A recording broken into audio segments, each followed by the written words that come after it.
Okay, Alhamdulillahi Rabbil Alameen, As-salatu was-salamu ala Rasulil Kareem. I hope everyone is well. Welcome to our lesson, inshallah. A normal format. If I look to take you through the contents of what we're going to be covering today, inshallah. So, first things first, we're going to be looking today, continuing with Salah. So we covered, if you remember last time, the Adhan. So today we're going to be covering the Iqamah. Then we'll be looking at some of the format of the Salah. So how many rakat are they, which are farad, which are sunnah. And then we'll be going through the actual movements of Salah. So today we'll begin with Takbir, inshallah. Then we'll look at the manners, not of dus, but of dua. So how do we make dua, inshallah? Then we'll be looking at Mount Arafat, and then we'll had a couple of questions and we'll go through them, inshallah.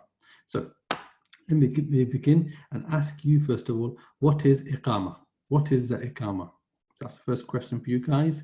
So we talked about Adhan last time. What is the Iqamah? Come on, guys, type your answers, please.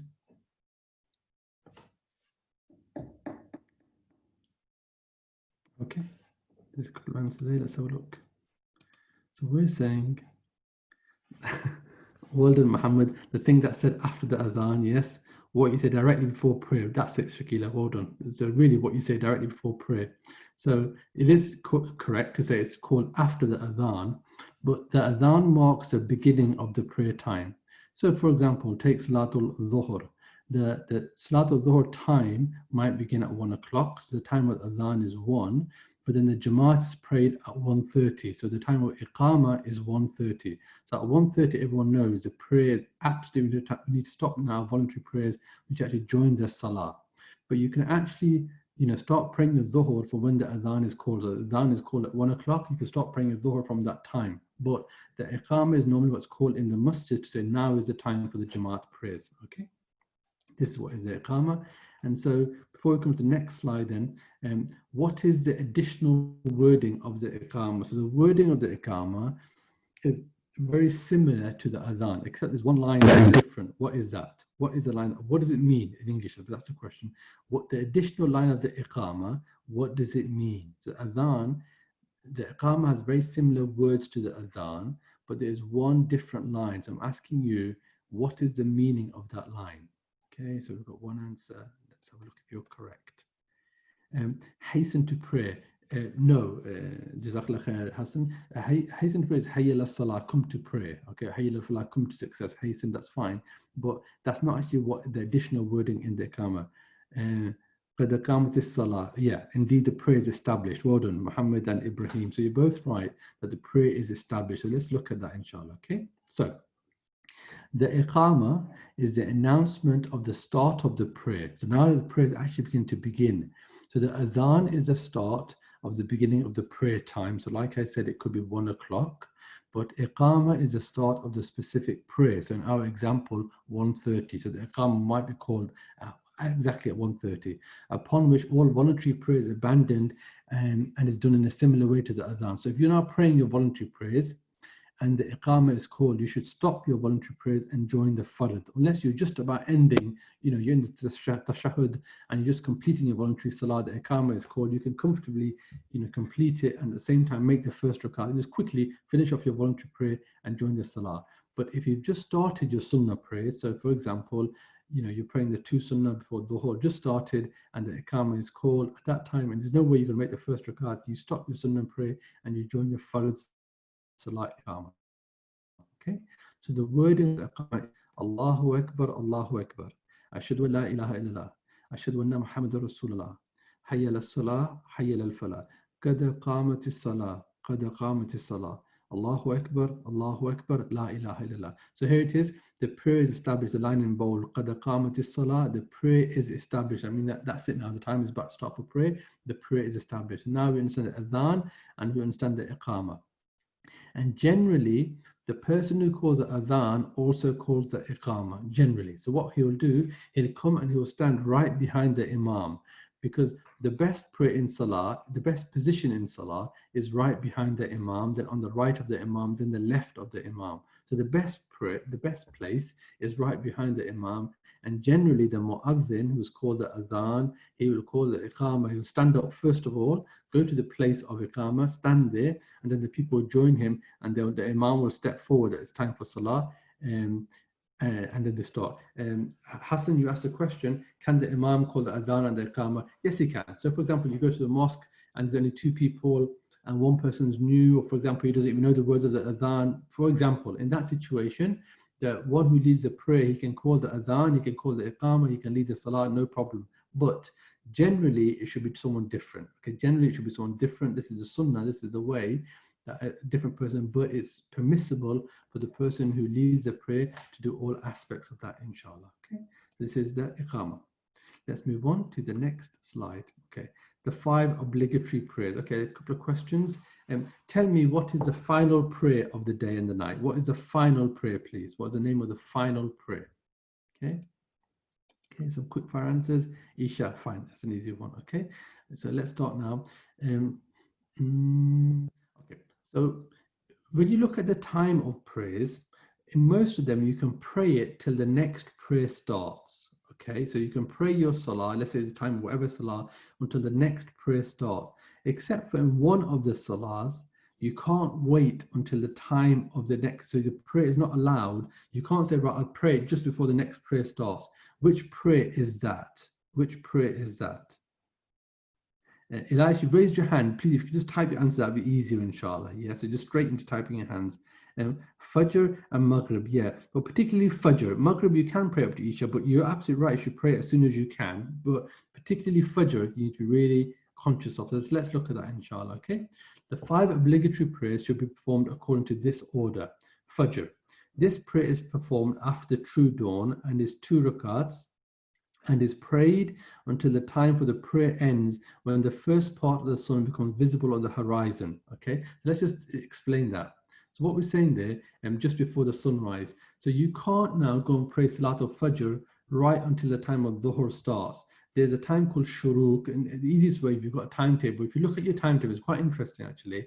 If you look at a prayer timetable, you'll have the time for the beginning of Fajr, Dhuhr, Asr, Maghrib, but also you have a 6th time, as it were, which is the time of Shuruq, and this is the time by which you must perform your Fajr prayer. Okay, so you can't pray your Fajr prayer, for example, at 11 o'clock in the morning. You have to pray it before the time of Shuruq. Okay, Dhuhr, this is prayed at the time of noon, when the sun has passed its highest point and is 4 rakat in length. The time for this prayer ends at the beginning of the next prayer. Okay, Asr, this prayer is performed in the afternoon with 4 farad rakat. Maghrib, this is performed when the sun sets in the evening with 3 farad rakat. And Isha, this prayer is performed when the redness of the sunset dissipates completely from the sky, it becomes dark, with 4 rakat.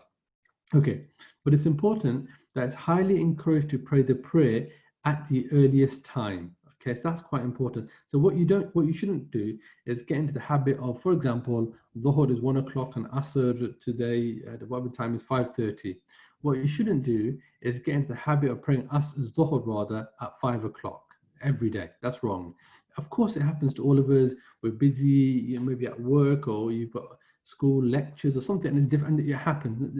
It's fine. It's but it shouldn't be your routine. It shouldn't be your habit. The sunnah of Rasulullah sallallahu alaihi wasallam is to pray the prayer early. Okay, so as soon as the prayer started, unless you're waiting for Jamaat, which is different.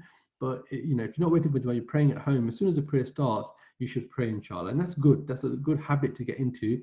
And it's like in most things in life, things are important. For your school, for example, your lessons, you don't turn up right at the end of the lesson for every lesson, do you? You come at the beginning. Similarly, something that's important, you do it early on because you're keen, and Salah is like that, inshallah. Okay, these are the 5 prayers, and this is the times that it should be performed. And we've all got timetables, like I was saying last time. We've got apps that which show all the times, but the sunnah is to pray as early as we can, inshallah.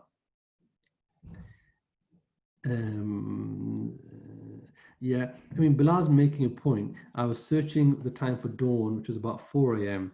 When I looked at the Fajr prayer time, it was about 2 to 3 a.m.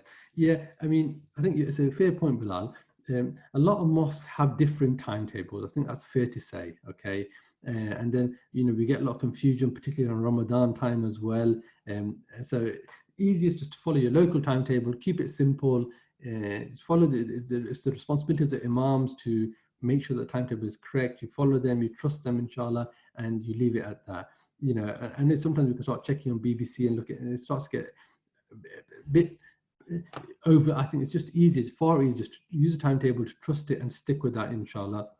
I mean, I think right now the timetable of Fajr is what, it's about 2:35 or something, isn't it? You know, so 2:35, and the end of Fajr is what, an hour and a half ish later, maybe 4:15 ish. That's perhaps in time with what you're saying, Bilal, in terms of the dawn. So that's really marking at the end of the Fajr time. Okay, but when it starts to get bright, when it actually first the rays of sunlight start to come out, that's what the timetable is talking about. But it gets technical. It gets technical because in this country, you know, sometimes in the middle of summer, it doesn't get dark at all. So if it doesn't get dark at all, when do you pray Isha? Because Isha is supposed to be when it's totally dark. So it starts to get a bit controversial. So just keep it simple, stick to your local mosque, inshallah, and everything will be fine and acceptable, inshallah. Okay. Let's move on. Continue looking at obligatory prayers, and we're going to look at some of the Sunan prayers now. Okay, some of the Sunan prayers now. Okay, that you pray alongside the Farad of Salah. Okay, so these are this is quite a useful table here. So Fajr, there are two Sunnahs before Farad. Two Sunnahs before Farad. Okay, and then you pray two Farad, and there's no Sunnah after that. Once you pray your two Farad of Fajr, that's it. You start doing your dhikr, and we've discussed the dhikr before, but in terms of your salah, then you've completed your salah once you prayed your two sunnah and your two farad, inshallah. Dhuhr is 4 rakat of sunnah before the farad, 4 farad, and then 2 sunnah. And the 4 rakat of sunnah before the farad can either be prayed in continuously in 4 rakat or 2 and 2. I think we had this question before from one of the students, and they said they pray 4. And I commented, I pray 4, but obviously there's definitely evidence for 2 and 2. I know it, you know, so as long as you pray the 4 and it's 2 and 2, and if a certain situation you're rushing and you just pray 2, it's acceptable, inshallah, because these are sunnah, these aren't compulsory salah. Okay, Asr, 4 rakat for farad. You can pray definitely 4 sunnah before if you want to, but it's not one of those kind of really encouraged ones. Yeah, you can perfectly, but there are certain sunnah that are really encouraged, and we'll come to those, inshallah. Okay. Maghrib, there's nothing before the farad, or sometimes people pray 2, but keeping it simple. 3 for farad and 2 sunnah afterwards. Isha, 4 farad, 2 sunnah. Then obviously we're talking farad and sunnah, there's witr at the end, inshallah. Okay, so quite a useful table. You know, a thing to remember is that sometimes people get put off from salah. They think, oh, I've got to pray so much, I'm so tired, I'm not going to pray salah at all. That's wrong. If you're really, really tired, just pray your farad. Okay, you should pray your sunnah. It's very important. It's encouraged. But the point being, there are certain times, certain situations where we're all just, you know, just not able to. So the point being, rather than not praying any of the salah because you think it's too much, I've got to pray 4, 2, no. Just pray your farad. It's acceptable and move on. But don't get into the habit of doing it. Try and get into the habit of praying farad and sunnah, because that way when you're tired, you drop one of the sunnah off. If you only pray farad, the problem is that when you're tired, you stop your farad as well, basically, okay? So these are the farad, really clear, 2, 4, 4, 3, 4. And that's not beyond any of it. How many is that? That's 2, 4, 6, 10, 13, 17 rakat, 17 compulsory rakat, come on. And you know, what's that? 20 minutes, 25 minutes, half an hour max probably. So anybody who says they haven't got the time to pray their compulsory salah, that's wrong.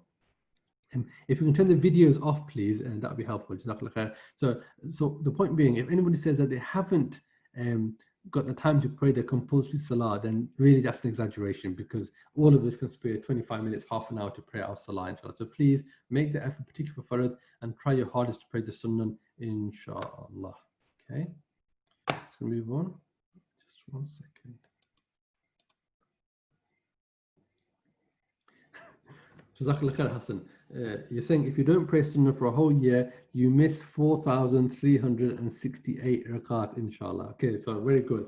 Either you've got a calculator to hand, or you've done some very good arithmetic while you're sitting here, and I'm sure math teacher will be very pleased. Okay, it's interesting, isn't it? But you make a good point, though. You make a good point. It's a lot of missed reward, isn't it? And I entirely agree with you, dear. I entirely agree with you. You miss a lot of reward on that, and so we should really try and pray as much as you can. So it's a point well made, Hassan, because how many salah was that you missed out? Okay, very good question. I'm trying not to get into too many questions here. I want to try and go through the lesson, but when there's a particularly good question, then it's definitely worth answering. So Fatima and Anisa have said, What happens if you're in a coma and you can't pray? Will you be punished? Okay, no, Allah is the most merciful. Allah is the most merciful.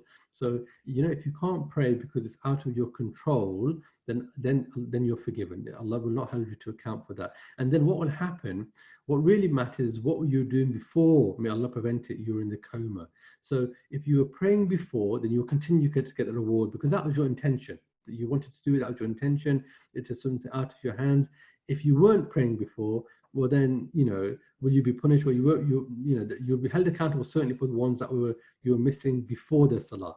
Again, if I could ask everyone to turn their cameras off, that would be helpful, inshallah. It can be quite distracting. So if everyone could turn their cameras off, that would be helpful. But in answer to your specific question, Fatima and Anisa, you will not be punished if you can't pray. Allah is Ar-Rahman, Allah is the most merciful. These things are overlooked for you, okay? Jazakallah khair. These are the formats of obligatory salah. Let's continue, inshallah, okay? Okay, the regular voluntary prayer. So what I just want to emphasize that there are certain sunnah prayers that are particularly encouraged, okay? And they are known in Arabic as rawatib, okay? And colloquially known as sunnah prayers. So you can get a bit technical, you can have sunnah prayers and nafil prayers, but the point being, right, keep it simple.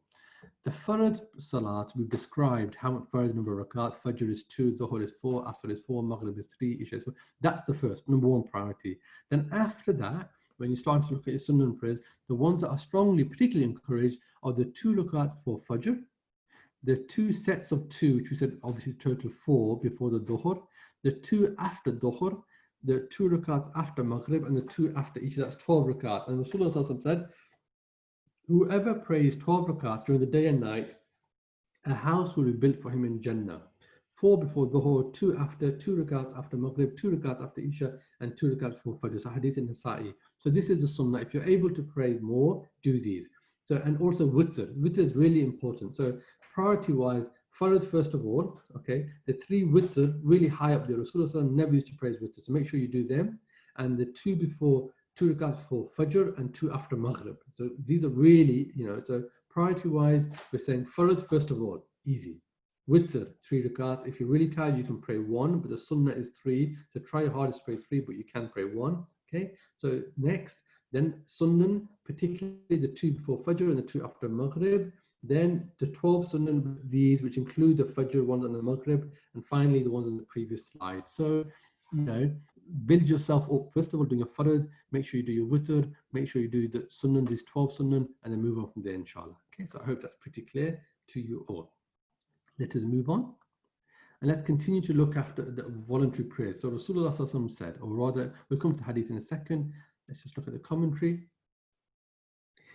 It's also important to note that the 2 units of prayer before Fajr, along with witr, are given a special importance in that Rasulullah would not miss them even when he was sick or traveling. Therefore, these 2 should be given higher importance that should not be missed except on very rare occasions. This is what I've said to you. The witr, number 1 priority after the farad, and the 2 before Fajr, the 2 before farad of Fajr are particularly important, Maghrib as well. These are really important. As for voluntary prayers which come after, then the time begins from the beginning of the prayer time.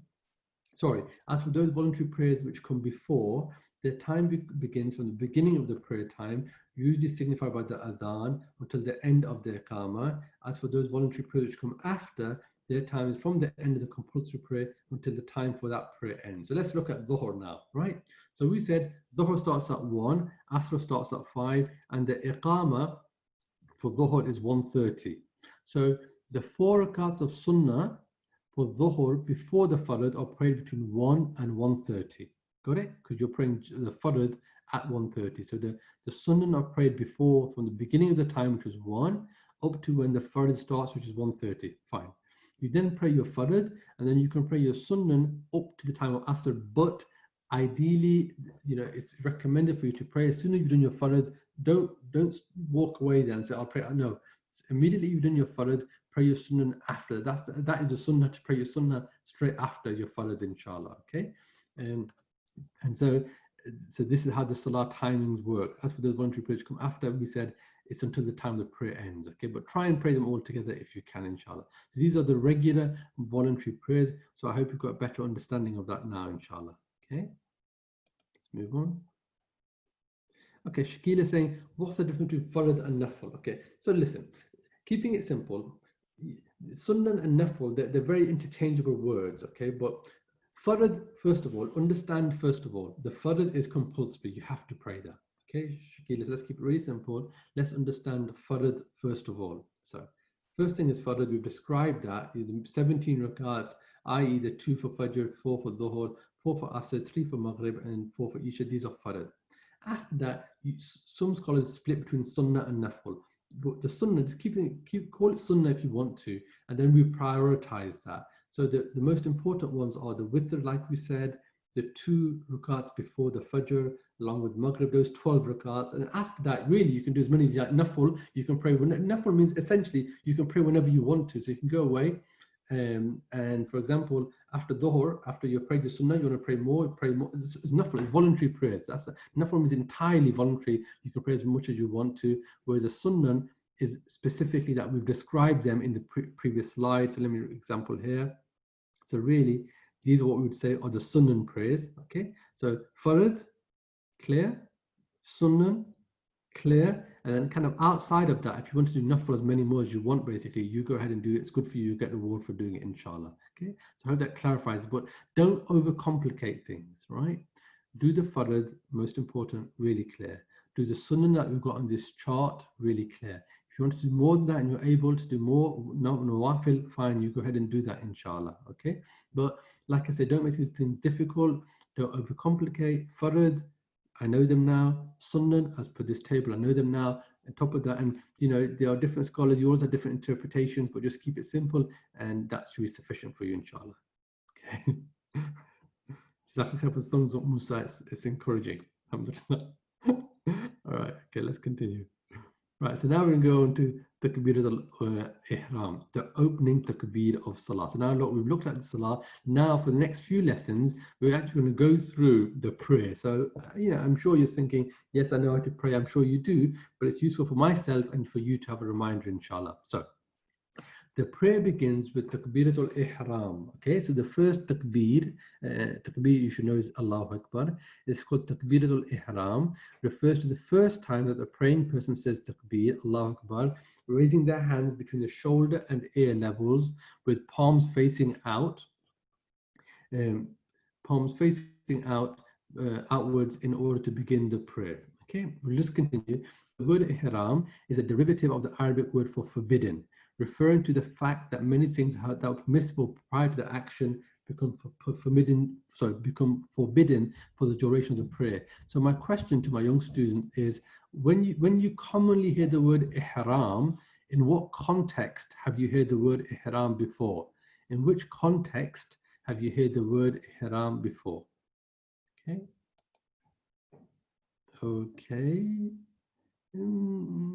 Okay, come on guys, come on. I want quite a few answers from you now, so I'm pausing. Please, those that haven't, it's interesting. Okay, come on. The one I'm sure you've all heard of the word ihram, so someone's going to, yeah, only 4 answers. Okay, I thought I might get a few more than that. So interesting. So, okay. So I've got a couple of answers: food, proper state of mind, actions. But really, I think from Adam Akbar, and I think from Farah's phone, the correct answers, yes, are Umrah and Hajj. So when you're going to go on Hajj or Umrah, you put your ihram on, don't you? This, in the case of the male, the 2 white sheets, and in the case of the female, what she's wearing, but certain types of dress essentially, then around modesty, etc. But really, when we talk about ihram, particularly for the male, referring to as 2 white sheets. But when you put the ihram on, that means now you're starting your Hajj or Umrah. You know, you're not going to go and start your business and trading, all that kind of things. Things have changed. You're in a state of ihram. You can't cut your nails, all that kind of stuff, basically. So certain things that were allowable for you before now become not allowable for you. Okay, they become forbidden for you. So now you are in a state of ihram, and this is quite interesting. So takbiratul ihram means what? You're now in a state of ihram, which means that, you know, for example, things that you can normally do. So right now means you're talking. Obviously, I'm talking, you're listening. Somebody might be, as they're listening to this lesson, might be eating, might be drinking. But when you say Allahu Akbar for Salah, that's it. You're going to stop talking. You're not going to carry the conversation with the person next to you. You're not going to carry on eating. You're not going to drink. All those things that were allowed before. When you say Allahu Akbar, that's it, they end now. So it's interesting, Takbir al-Ihram, it's an interesting word, isn't it, right? It's a pillar of the prayer, without which the entire prayer is invalid. So this is important. So within the prayer, and we'll cover it, there are certain things that you have to do and certain things that you really should do, but if you don't do, they don't invalidate your prayer. This is one of those things. If you don't say Allah Akbar, you start saying Alhamdulillahi Rabbil Alameen, you haven't said your Allah Akbar, that's it. You're not in a state of prayer. Your prayer is invalid. This is why, and we'll cover later, let's say you join Salah, you come rushing, the Imam has started, you want to join the Salah, they're in Ruku, fine, but you have to say Allah Akbar and then go into Ruku. But the Allah Akbar has to happen, the Takbiratul Ihram. Okay, so it's a compulsory part of the Salah. Once you've done it, you've entered the prayer and you must fulfill the conditions of the prayer. So I think it's pretty clear. There's a useful diagram here. So you can see this young man is going into saying Takbiratul Ihram, saying Allahu Akbar. He's raising his hands for the first time, and then he's going to put them on his chest in a second. We'll cover that in a second, right? But the next slide I want to cover is where to raise your hands up to, right? There are two ways from the Sunnah to which your hands should be raised. The one is to raise them to the level of your shoulders. This is in accordance with the following hadith when the Messenger of Allah started to pray, he raised his hands until they were level to his shoulders. Okay, so that's pretty clear. So you start in the prayer, you're doing them level to your shoulder, Allahu Akbar. Okay, fine. The second is to raise them to the level of your ears. Again, there's a hadith of the Prophet, so Allahu Akbar. The Prophet raised his hands when he bowed, and when he raised his head from bowing until they were level with the highest part of his ears. Okay, so that's the key point there. So again, it really doesn't matter so much whether you put them there or you put them there when you're starting your salah. So it's not something we should argue with people over. There are evidences for both of them, inshallah. But the point being, Takbiratul Ihram, like we say, Allahu Akbar, saying the words, cutting off from things, raising your hands, and then the next point being the placing of the hands. Okay, so again, immediately after the takbir, it said the hands are raised and your right hand should be placed over your left hand and they should rest on your chest. The right hand may either rest on the left hand or grasp hold of the left hand. Both are correct. The right hand can be placed over the left or rest on the left arm before the elbow. You don't need to make it overly technical. You can see there, that gentleman there, obviously he's got his left arm, first of all, on his chest, then his right arm is over covering kind of his forearm, not quite up his elbow, but beyond his wrist, and he's kind of grabbing hold of his left arm like that, and off he goes. And in the hadith, the Prophet used to place his right hand on his left hand and he folded them on his chest in prayer. Again, some people do place their hands on the waist, and there will be evidence for that, no doubt, but in the guide that we're going to, then the guidance is saying that the hands were placed on the chest. But like I say, many people do place them on their waist as well. Again, nothing to argue about, nothing to go into lengthy disagreements or debates. The point being, this is the way in which we continue in terms of placing our hands in salah. So now you've said Allahu Akbar, you've cut off from certain things, you've placed your hands on yourself now, and now you're going to start in the next to the dua, and we'll cover that in the next lesson, inshallah. So I hope you found that useful on the elements of salah. Okay, let's talk about making dua. So again, guys, questions over to you. Tell me some of the best, first of all, if you can tell me, please, some of the best times to make dua. Tell me some of the best times to make dua, please. Best times to make dua. Times, yeah.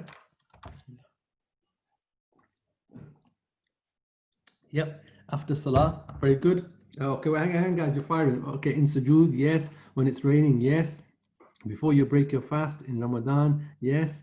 When you're in danger or need help, yes, very good. Before you go to sleep, yeah, fine, guys, you got it, order. So there's very good answers there. So there's, some good times. Friday, the last hour, for example, before Maghrib, straight after compulsory salah, when you're in sujood, when you're particularly in need, in the middle of the night, okay, yeah, particularly Tahajjud time, the last third of the night is probably best.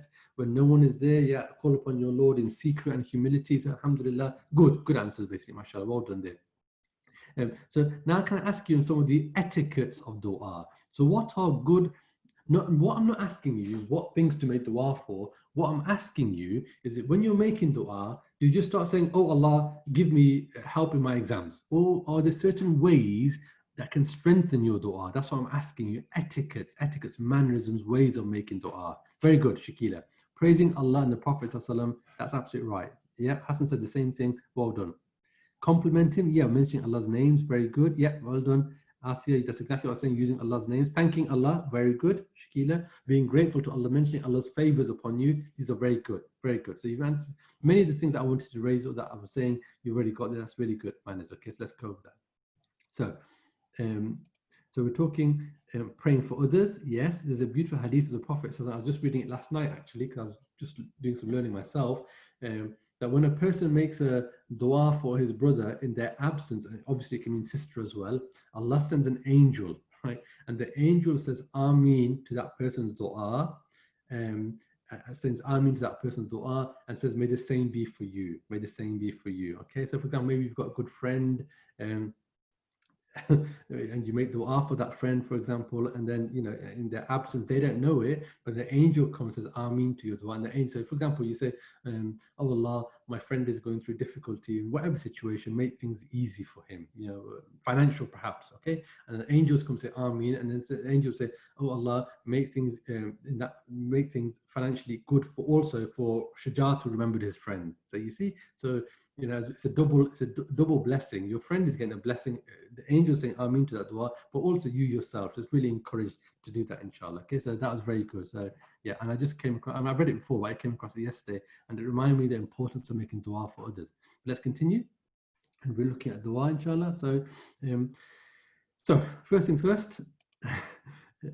Praising Allah. So hadith in Abu Dawood. Remember, we said in terms of hadith, there are certain collections of hadith that are well known, Bukhari and Muslim, Tirmidhi, but in the other less well known ones, Abu Dawood is probably not as well known as Bukhari and Muslim, but it's still well known. So when any one of you makes dua, let him start by glorifying his Lord and praising him, and let him send blessings upon the Prophet ﷺ, and let him pray for whatever he wants. So it's good etiquette. Maybe we say Alhamdulillahi Rabbil Alameen, As-salatu was-salamu ala Rasulil Kareem. All praise be to Allah, Lord of the worlds, and peace and blessing be upon Muhammad sallallahu alaihi wasallam. Then you start your dua. That's fine. You could mention Allah's name, for example, Allah, you're Ar-Rahman, Ar-Rahim, Al-Wahhab, the one who gives. These are also good examples, good etiquettes, inshallah, of making salah. So I'll just answer your question, Ibrahim. When making dua, I think you're saying, do you have to be exact? Example, time, day and date. No. When you're making dua, you can make dua day or night, anytime you want, Ibrahim, you can make dua. But like we said before, and I think it's a no-brainer, but just to clarify, you know, think in the toilet place, for example, you do all these kind of good things. You make dua when you enter, Allahumma inni a'udhu bika min al-khubuthi wal khaba'ith. When you leave, ghufranaka. But obviously, other than that, wherever you are, whatever time it is, day, night, place, you can make dua. So what I'm showing to you here is the mannerisms for making the strongest dua. But nevertheless, your dua could be, oh Allah, help me in my exam. Simple. It doesn't matter, you're not in wudu, you haven't praised Allah, you haven't said, okay, these are good, these are etiquettes, but don't let it stop you from making dua. Because sometimes you're in a certain situation, out in the park playing football, and you make dua. You know, just quickly, fine, great, alhamdulillah, you know, and it's as simple as that. What I'm showing to you are some of the best ways to make dua, inshallah. Okay. Mention the good deeds that you've done and ask forgiveness for your mistakes. Okay, so that's good. So one time there's these 3 people and they're in a cave, right? And a huge rock comes and it goes over the face of the cave. And then they make dua to Allah, but then they mention some of the good deeds that they've done, basically. And in doing that, the rock moves, basically. So one of them says, look, I was really good to my parents. My children wanted something, but I made them wait till I gave it to my parents first of all, and the rock moved. So that's an example of mentioning your good deeds, and it strengthens your dua, inshallah. Okay? So it strengthens your dua. Okay, so continue. Ideally to be in wudu, so this is better. Like I'm saying, this is so you don't have to be in wudu to make dua, but it's the best. It is better to be in wudu to make dua, inshallah. So ideally be in wudu, face qibla. So obviously the direction you're praying in, facing that direction to make dua. Raise your hands. You know, if you strengthen your dua, it helps you. But again, you don't have to. Choosing the best time, which we've described before, for making dua. These are good practices for making dua, inshallah. Okay. Repeat your dua 3 times. Okay, so again, this is a sunnah. You don't have to do it, but it's good to do, inshallah, repeating the dua 3 times. Make dua in ease as well as hardship, and this is very important. So one time the Prophet ﷺ says that whoever wants his dua to be answered at the time of hardship, let him make plenty of time at times of ease. Okay, so that's really important. So obviously, When things are difficult, we make dua. That's fine. Sorry, when things are difficult, we make dua. But it's also good to make dua, and it should do when things are easy as well. It's not just that, you know, going through a rough time, exams, family, whatever it is, and all of a sudden you make dua. Yes, you do at that time, but when things are going good for you, also make dua. Also remember Allah at that time, and kind of storing up your goodness that will help you at the times of difficulty. Okay, so make dua in times of ease as well as hardship, and never give up on making dua. So don't say, you know, I made dua and nothing happened. Look at the story of Prophet Ayyub alayhi salam. He had so much difficulty for so many years, not days, but years, and he persisted in asking Allah subhanahu wa ta'ala, and Allah gave him better than what he had. So never give up on making dua. Never ask for bad things. This is important. Don't curse anybody. You don't know what time or when your dua will be answered, and then you regret it for the rest of your life. So don't say, you know, you're angry, whatever the reason, and oh, made this, made that happen. You know, really, it's really bad, really wrong thing. Stay silent, but don't curse, especially don't make bad dua against somebody. Tell your dua by sending the salam to the Prophet and praising Allah subhanahu wa ta'ala. Okay, so we'll continue.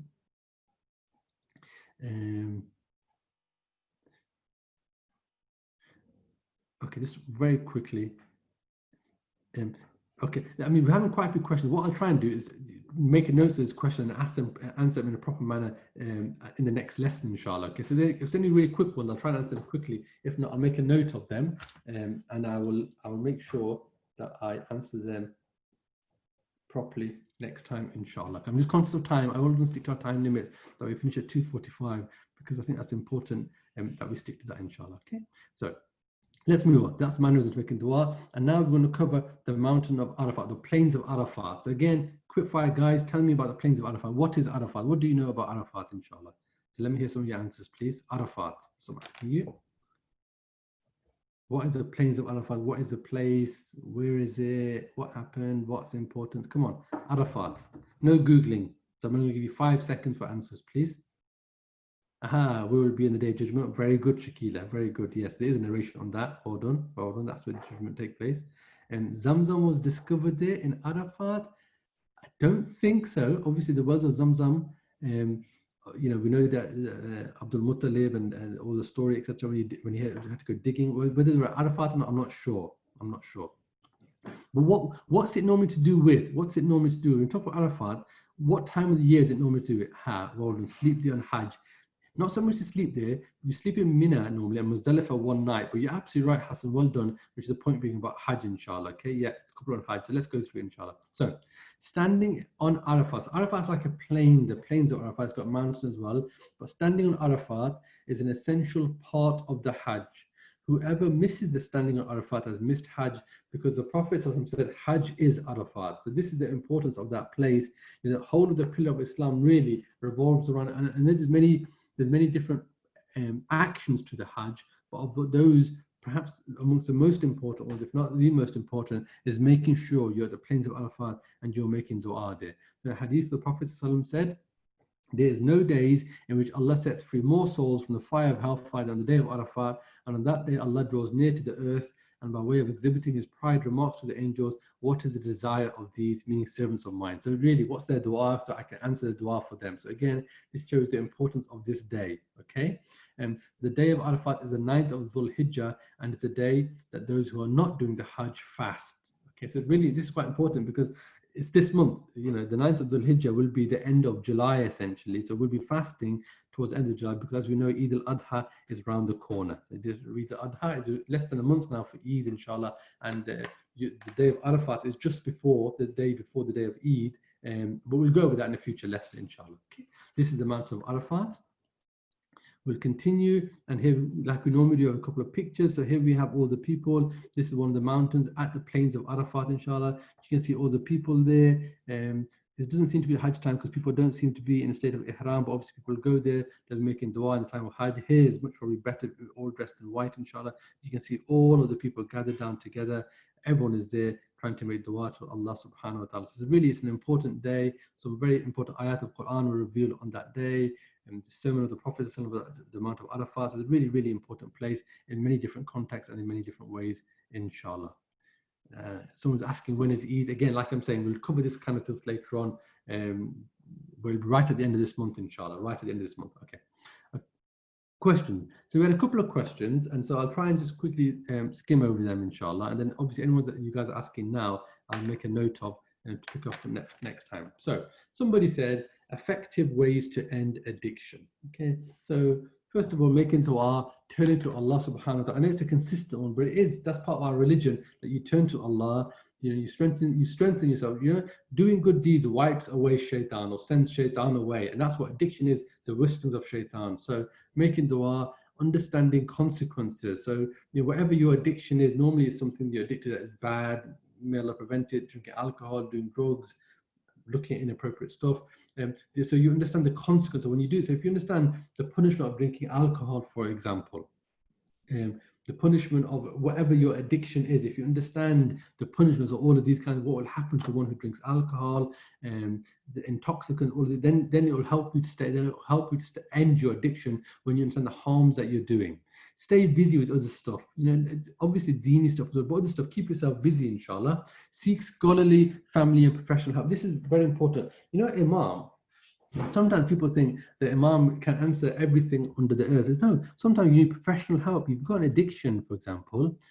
I'm not saying you have, because obviously you're young, but adults, when you have an addiction, it's not the Imam. It's going to be very difficult for him to sort your addiction out. He can give you spiritual advice, he can give you guidance, he can tell you du'as to read, but often you need to go and see a counselor, you need to go and see a professional person that can take you through, who's done lots of research and study, and that can help you with your addiction. That's really important. Okay, that we seek the right kind of advice from the right kind of people. Okay, because the most wrong thing that you can do is asking the wrong person for the wrong type of advice. You know, often the Imam, for example, for argument's sake, might be from a country abroad, might not speak language, might not know the systems and processes in place in your country, and all of a sudden you're asking really complex questions that will impact on your life. Yeah, yes, you do. From a deen point of view, you must, like salah and inheritance, and of course you do. You go to, that's his speciality, isn't it? But counseling on drugs may not be his specialty. In fact, it virtually 100% isn't his speciality, because it's very, very rare to find an Imam who's a specialist, for example, on drugs counseling. It's just not going to happen in 95% of cases. So if that's what your addiction is, he can tell you in the Quran, the intoxicants, the verses of the Quran, and, you know, cause the enmity and hatred between you, and he can tell you all of these kind of things. Great. But you still need a bit more than that as well. So that's where you need to go and seek family or professional help. So just somebody asked me that question. So, you know, I did just Googled it, taking small steps, stay away from addiction, temptations that feed your addiction, replace old habits with similar non-bad habits, love yourself. See, normally, an Imam wouldn't automatically get those kind of answers, but they're available to you. So, yeah, I know this question has come up twice now. That's why I'm overemphasizing it, because if someone out there has a problem, and may Allah prevent it, you know, do seek the right help from the right type of people. Okay, we can give you guidance, but we're not counselors in these areas. Okay, so speak to your parents, speak to responsible members of your family, and if necessary, you may well need professional help. Seek that. Okay, seek it at a young age as well. Don't let these problems grow. So please, you know, do take the right actions, inshallah. Okay, but it's important. I like the last one. Love yourself. Don't beat yourself up too much. Okay, even if you've done something wrong Islamically, don't, you know, there's something about repentance, asking Allah for forgiveness. There's a man, he killed 100 people. 100 is hadith, narration, authentic. Killed 100 people. He hasn't done any good, and he's just going to a place with his good people, right? So he's going there. He's not done any good yet. Okay, so he hasn't even arrived at a place of goodness, but he's killed. And the last person he killed, 100, was like a righteous person, like an imam type person, you know, a devout person, and he's killed all of these people, right? Done no good, going to the place of goodness, and he dies, right? So imagine all that bad that he's done, killing some one person, but 100, right? He's done no good, and he's just going to the place of goodness. The angels come, the angel of mercy says, look, you know, he should be forgiven, and the angel of punishment says, no, he's killed, punish him. And Allah says, and Allah says another angel, that if he's closer to the good place, then he'll be forgiven. And if he's closer to the bad place, then he'll be punished. And the earth is made so that he's get a little bit closer to the good place and he's forgiven. Imagine that. Yeah, he's forgiven and he's killed 100 people. This is the mercy of Allah subhanahu wa ta'ala. So sometimes we're overly, I'm so bad, I'm so this, I'm so this, I'm so this. You end up causing more harm than good. So there is a rightful place for looking at yourself and improving yourself. Brilliant. But there's not a place really for overdoing it and really, you know, making yourself feel too negative and bad. It's just not helpful at all. Okay. Now, how to become mentally stronger to resist shaitan? Again, turn to Allah. Allah says, Allah bi dhikrillahi tatma'innul qulub. Indeed, in the remembrance of Allah do the hearts find peace. You know, you want to become mentally stronger, concentrate on your heart. You do the dhikr of Allah, make dua, praise Salah, fight those whispers. Fighting these whispers of shaitan is something that every human being is constantly battling. This is the reality. You're not alone. Everyone is battling it. The greatest imam and yourself are the same on this one, because you find this is the nafs. Yeah, the shaitan is always coming. This is why you look at the last verse in Quran.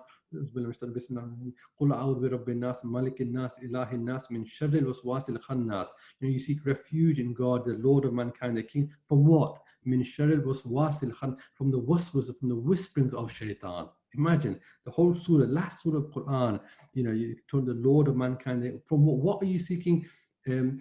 What you're asking is Allah's help from, not from a physical enemy, but from that whisperings of shaitan. That's why I become mentally stronger. Okay, so fight the whispers, gain knowledge, stay busy, aim high, concentrate in your heart, but we all slip again. Okay, so I hope it's summarized, but I hope that's helpful, inshallah. Okay, passing the time during the lockdown again, asking the right question of the right person, isn't it? So what's the imam going to say to you, imam type person? Obviously, I tell you some religious bits about it'd be good to try and memorize the Quran and gain some knowledge, but then there's some practical bits like doing something like helping others, for example. That's a good way. What have you done in these 3 months to help somebody else? Could be a family member, could be a neighbor, whatever it is, obviously with parental supervision, not on your own. And could be that you take up a sport, could be that you take up a hobby, could be that you do a craft, could be that you learn language. These are all good, healthy things to do. So when you're looking for things to do in your spare time, it's not all about religious things. Of course, it's very much a huge part of your life, inshallah, will be, but there's a time for this and a time for that. And some of those that's are, in this case, helping others, doing sports, hobbies, crafts, languages. So I do hope you found that beneficial, inshallah. The time is 2:46, so we stop at 2:45 every time. Jazakallah khair for your time. Have a great week, and look forward to seeing you all next week, inshallah. So, wassalamu alaikum wa rahmatullahi wa barakatuh.